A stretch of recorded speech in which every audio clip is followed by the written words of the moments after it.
তখন রাত ৮টা কিংবা ৮:৩০ বাজে। স্টেশনে নবীনকে নামিয়ে দিয়ে ট্রেনটা হেলতে দুলতে এগিয়ে গেল নিজের গন্তব্যের দিকে। চারিদিকে অবশ্য ইলেকট্রিক বাল্বের ব্যবস্থা করা আছে, কিন্তু তারপরেও স্টেশনটাকে একেবারে নির্জন, নিস্তব্ধ, ধ্বংসস্তূপ, শ্মশানের মতো লাগছে। কারণ সেইখানে একমাত্র নবীন ছাড়া আর কেউই নেই। এত রাত করে এখানে এলাম, কোনো একটা জনবসতি দেখতে পাচ্ছি না। এখন আমি কাশীপুর কিভাবে যাব? আমাকে তো তাড়াতাড়ি পৌঁছাতে হবে। নবীন দেখতে পেল একটি লোক তার দিকে হেঁটে এগিয়ে আসছে। সে বুঝতে পারল এটা হয়তো এখানকার স্টেশন মাস্টার।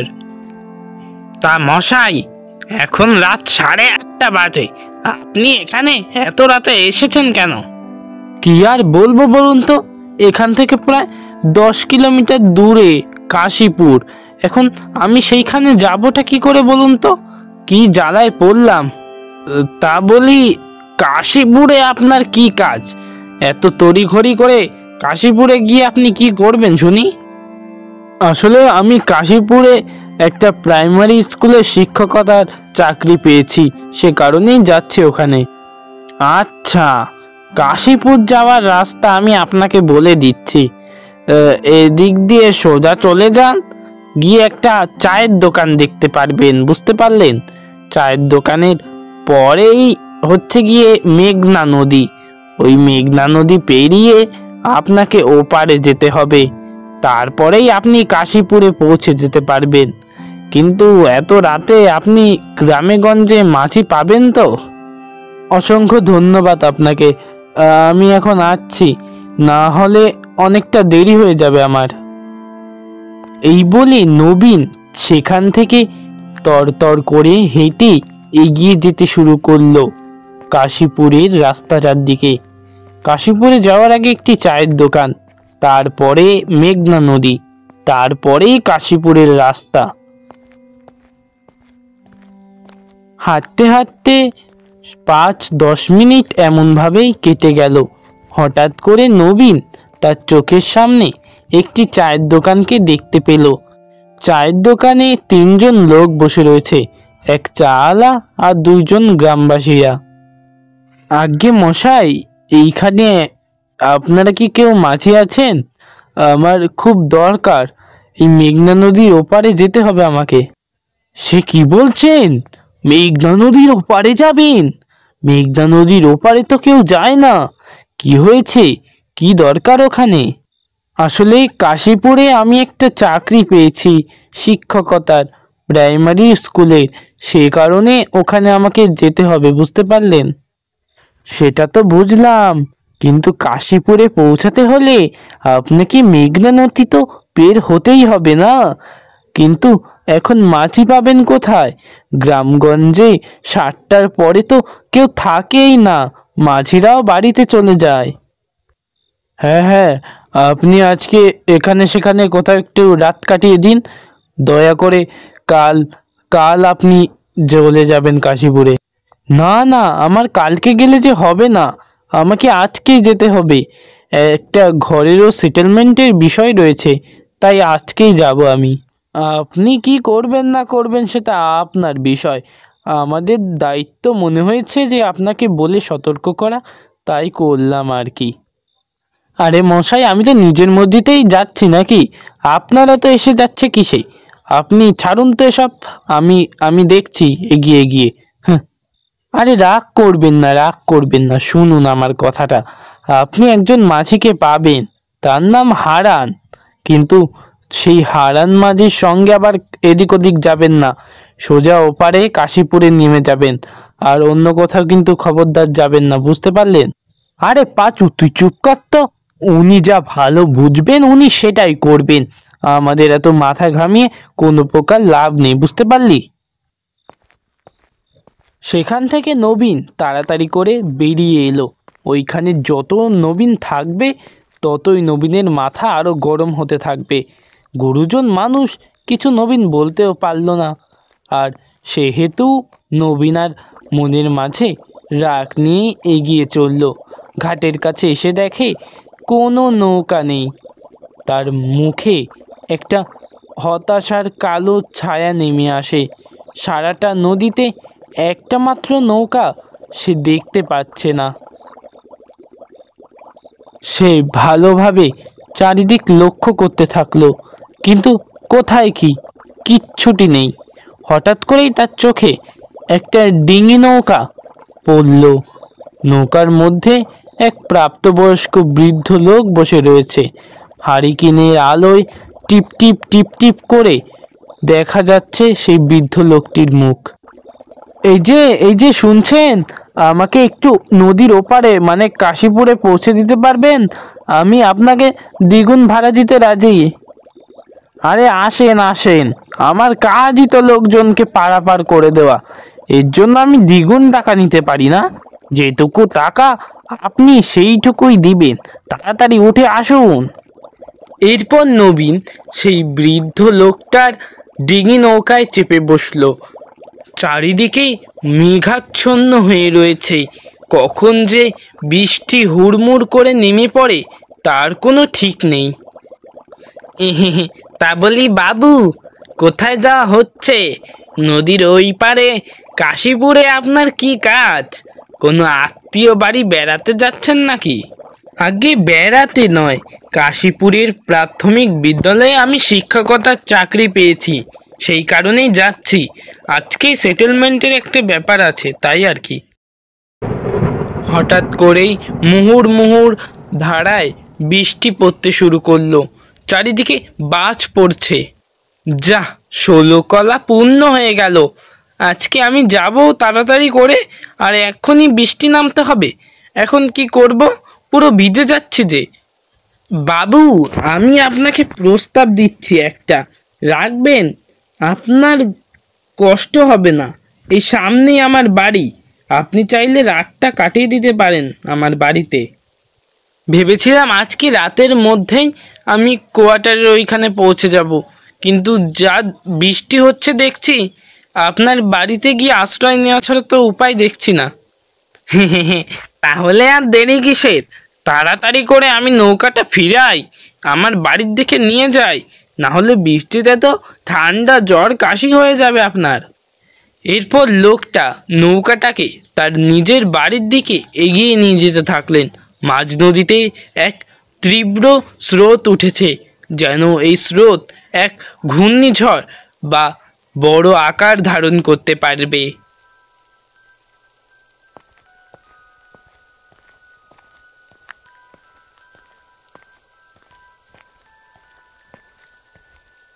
এই দেখুন বাবু, এটাই হচ্ছে আমাদের বাড়ি। এইখানেই আপনি আজকের রাতটা কষ্টমষ্ট করে কাটিয়ে দিন, বুঝলেন? এক দৃষ্টিতে নবীন বাড়িটার দিকে তাকালো। বাড়িটাকে দেখে যে ছাপোষা কোনো লোকজনের বাড়ি বলে মনে হবে, বিশেষ করে এই মাঝির, সেরকম নয়। দেখে মনে হচ্ছে জমিদার বাড়ি। ঘরের মধ্যে প্রবেশ করে নবীনকে একটি খাটের ওপরে বসতে দিয়ে একটু জল এনে দিল সেই হারান মাঝি। নবীনের মাথায় একটাই কথা ঘুরপাক খাচ্ছে, ইনি যদি এতই গরিব হন তাহলে রাজপ্রাসাদে থাকছেন। কি ভাবছেন বাবু? ভাবছেন আমি একজন সাধারণ গরিব মানুষ হয়ে এই রাজবাড়িতে কি করছি? আসলে এটা আমাকে আমার এক বন্ধু উপহার দিয়েছিল আর কি। ও আচ্ছা, আমি আসলে এটাই ভাবছিলাম। যাই হোক, রাতের কিছু খাবার ব্যবস্থা করলে ভালো হতো। বুঝতে পারছি বিষয়টা হ্যাংলামোর মতো। আরে না না বাবু, ঠিক আছে ঠিক আছে, মানুষের তো খিদে লাগতেই পারে। আর সারাটা রাত এত কষ্ট করে আপনি কাটাবেনই বা কিভাবে? আমি এক্ষুনি খাবার আনছি আপনার জন্য। এই কথা বলে ঘর থেকে ওই লোকটা অর্থাৎ হারান মাঝি বাইরে চলে গেলেন।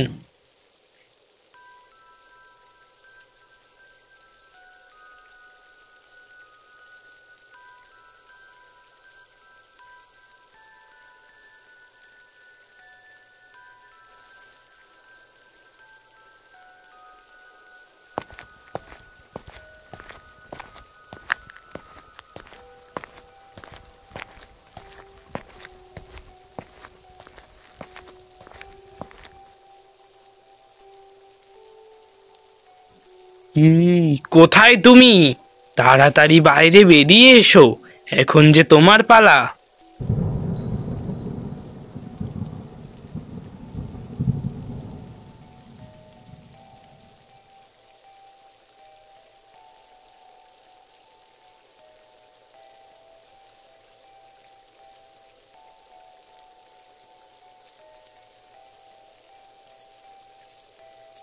একটি প্রাপ্তবয়স্কা মেয়ে হাঁটতে হাঁটতে ঠিক নবীনের ঘরের দিকে এগিয়ে এসে বলল,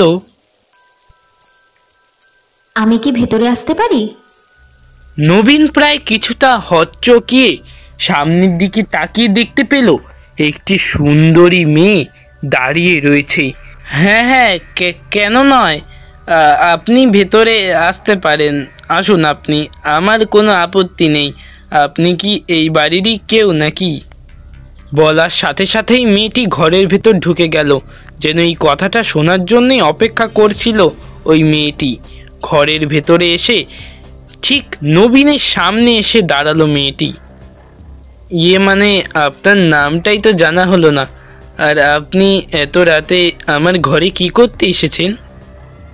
আসলে রাতের খাবারটা দিতে এলাম। আমি মালিনী, আপনি যার সঙ্গে করে এখানে এসেছেন আমি তারই মেয়ে। বাহ, খুব সুন্দর নাম, মালিনী। তা আপনারা কি এখানে অনেক দিন ধরে আছেন নাকি? অনেক বছর ধরে, বলতে গেলে যুগের পর যুগ ধরে আছি এখানে। আমাদের মুক্তিও হয় না এখান থেকে।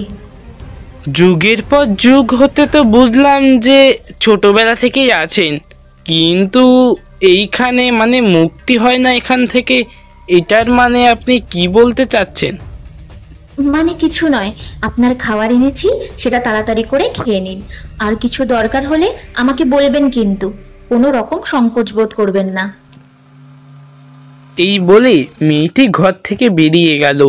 মেয়েটি চলে যাওয়ার দিকে এক দৃষ্টিতে মনোমুগ্ধকর ভঙ্গিতে তাকিয়ে রইল নবীন, যেন মেয়েটি তাকে আকর্ষিত করে নিয়েছে।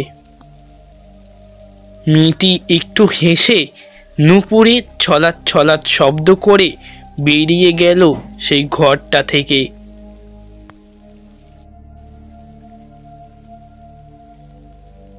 নবীন কিছু একটা বলতে গিয়েও যেন হঠাৎ করে থেমে গেল।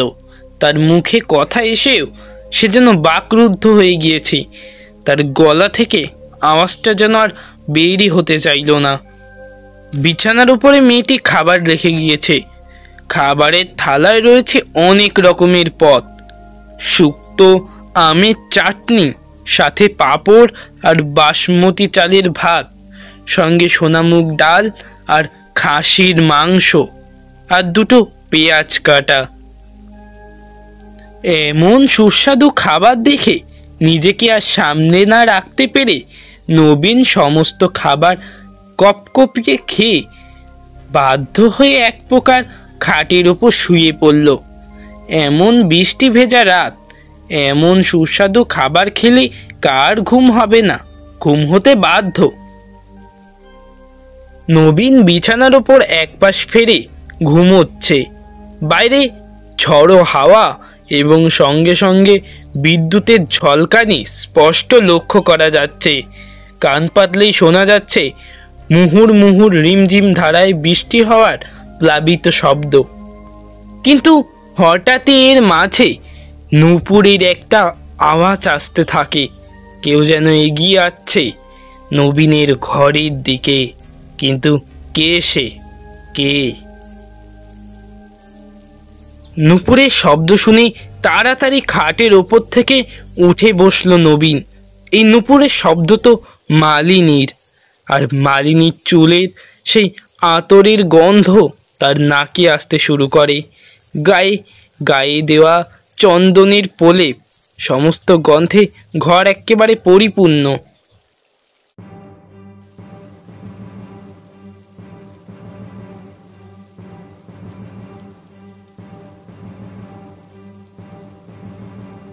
সে পিছন ঘুরে দেখতে পেল তার সামনে মালিনী স্বয়ং দাঁড়িয়ে রয়েছে, কিন্তু ঘরের দরজা তো দেওয়া, মালিনী কি করে ঘরের মধ্যে এলো, সেই প্রশ্ন যেন ঘিরে ধরেছে নবীনকে। এ কি মালিনী, তুমি এখানে? তা বেশ করেছো এখানে এসে। আমার তোমাকে কিছু কথা বলার ছিল, কি করে আমি বলবো সেটাই আমি বুঝতে পারছিলাম না। ভালো হয়েছে তুমি নিজেই চলে এসেছো, কিন্তু ঘরের দরজা তো আটকানো। যাই হোক, এসেছো বেশ করেছো। শোনো, একটা কথা বলি, আমি না তোমাকে ভালোবেসে ফেলেছি। হ্যাঁ, সত্যি বলছি। তুমি তুমি তুমি কি আমার হবে? বিশ্বাস করো, আমি তোমাকে খুব ভালোই রাখবো। নবীনের কথাগুলো শুনে মনে হচ্ছিল না যে মালিনী বিশেষ একটা চমকে উঠেছে। সে যেন জানতো এটাই হবে।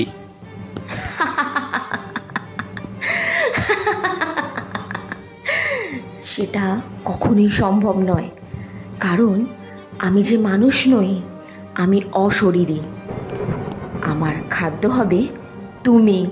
তোমাকে আজ আমরা খেয়ে নিজেদের ক্ষুধা নিবারণ করব।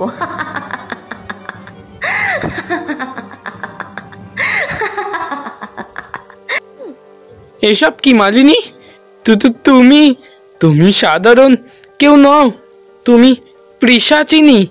না না না না, আমাকে এক্ষুনি এখান থেকে পালাতে হবে, নইলে নইলে তোমাদের তোমাদের হাতেই আমাকে মরতে হবে। আমি আমি এক্ষুনি পালাচ্ছি, আমি এক্ষুনি পালাবো। এই বলে তাড়াতাড়ি করে ছটফটে দৌড়ে পালালো নবীন ঘর থেকে নবীন বেরিয়ে গেল, কিন্তু সেই প্রেতিনী তাকিয়ে রইল একটি পূর্ণ চোখে। নবীন দৌড়ে পালাচ্ছে, তক্ষুনি একটা ঝোড়ো হাওয়া তার চোখের সামনে এসে দাঁড়িয়ে পড়ে বলল, পালাচ্ছ কোথায়? পালাতে পারবে না।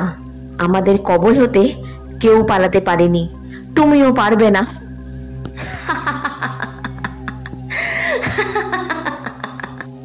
নবীন যেন তেন ভাবে বাড়ির বাইরে এসে দাঁড়ালো। একটি অদ্ভুত ছায়ামূর্তি তার সামনে ফুটে উঠল। এ কি, কে আপনি? আমাকে দয়া করে যেতে দিন। আমার আমার ভুলটা কোথায়? আমি তো আপনাদের কোনো ক্ষতি করিনি, তাহলে আপনারা আমাকে কেন মারতে চাইছেন? আমাদের দুজনের যে বড্ড খিদে, এই খিদে তো মানুষটা খেলে মিটে না। সেই কারণেই আমি তোমাকে এখানে নিয়ে এসেছি, তোমার রক্ত মাংস খাবো। না, দয়া করে আমাকে যেতে দিন। আমার আমার তো কোনো দোষ নেই, আমাকে শুধু শুধু আপনারা মারবেন কেন? তখনই সেখানে মালিনী প্রেতিনী এসে উপস্থিত হলো এবং অট্টহাসি করতে লাগলো।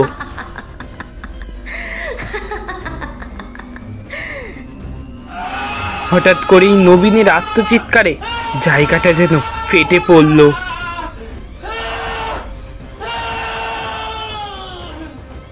লোকটাকে কত করে নিষেধ করলাম ওইখানে যাবেন না, সেই লোকটা চলে গেল। হয়তো তারও ওই রকমই পরিণতি হয়েছে। হ্যাঁ হ্যাঁ, সেটাই হতে পারে। ওই লোকটা আসলে নাছোড় বান্দা। আমরা অনেক জোরাজুরি করলাম, কিন্তু রইল কই বলো? নিজের জেদ দেখিয়ে গেল। এতক্ষণ বেঁচে ফিরে আসতে পারতো, হয়তো আর তা জীবিতই নেই, সে কারণে সে বেঁচে আর ফিরতেই পারছে না। সব খেলা শেষ হয়ে গেছে। আর যে কত মৃত্যু নিজেদের চোখের সামনে দেখতে হবে সেটাই বুঝতে পারছি না। আমরা চাইলেও কিছু করতে পারবো না। এটাই হচ্ছে লাখ কথার এক কথা। আমরা চাইলেও কিচ্ছুটি করতে পারবো না, কারণ আমরা সাধারণ মানুষ। আমরা তো তান্ত্রিক বা অশরীরী নই যে ওদের সঙ্গে টেক্কা দিতে পারবো। রোজ রোজ ঝড় বৃষ্টির দিনেই এরকমটা হয়। কেউ না কেউ তাদের শিকার হয়, তাদের ক্ষুধা নিবারণ করে। আবার হয়তো অন্য ঝড়ের দিন আরেকজনের প্রাণ যাবে।